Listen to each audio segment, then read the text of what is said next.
एक जंगल में भूरा नाम का एक घमंडी सांड रहता था।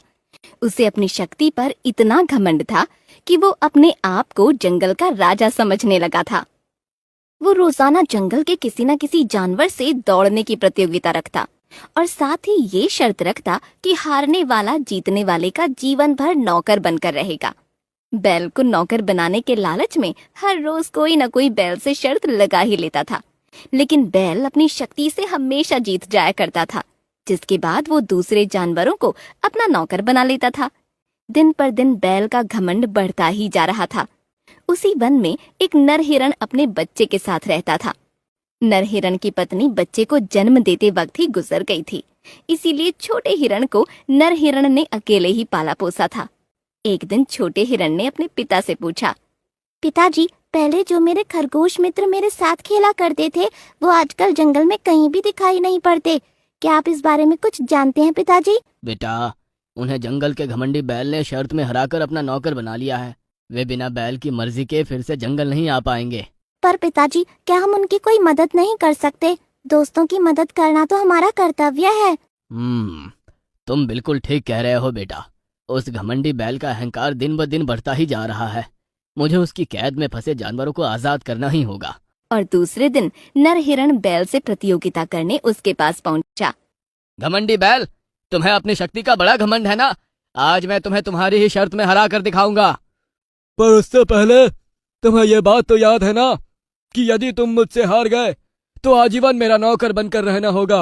हाँ, मुझे याद है।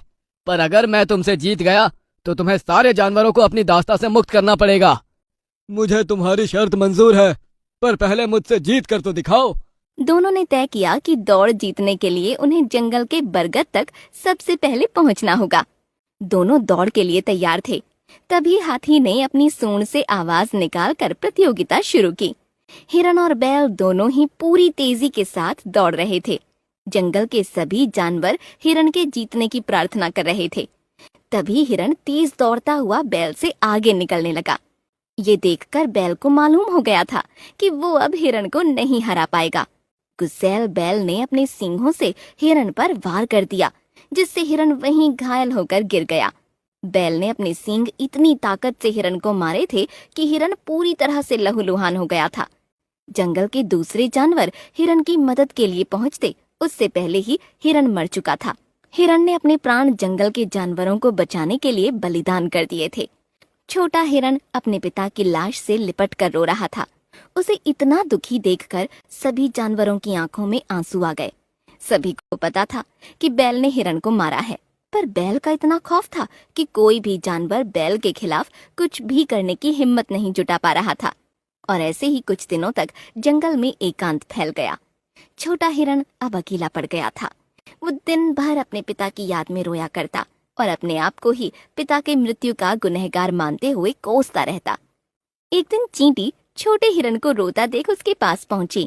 अब रोना बंद करो हिरण, अब तुम्हें साहस के साथ अपना जीवन जीना होगा, बिल्कुल तुम्हारे पिता की तरह। मुझे जीवन की अब कोई ख्वाहिश नहीं है। पिताजी की मृत्यु के बाद मैं पूरी तरह टूट चुका हूँ। मैं अब सिर्फ उस बैल से बदला लेना चाहता हूँ, चाहे मेरे प्राण ही क्यों न चले जाएं। नहीं, तुम्हारे पिताजी पहले ही हमारे लिए अपना बलिदान दे चुके हैं। अब तुम्हें हम कुछ नहीं होने देंगे।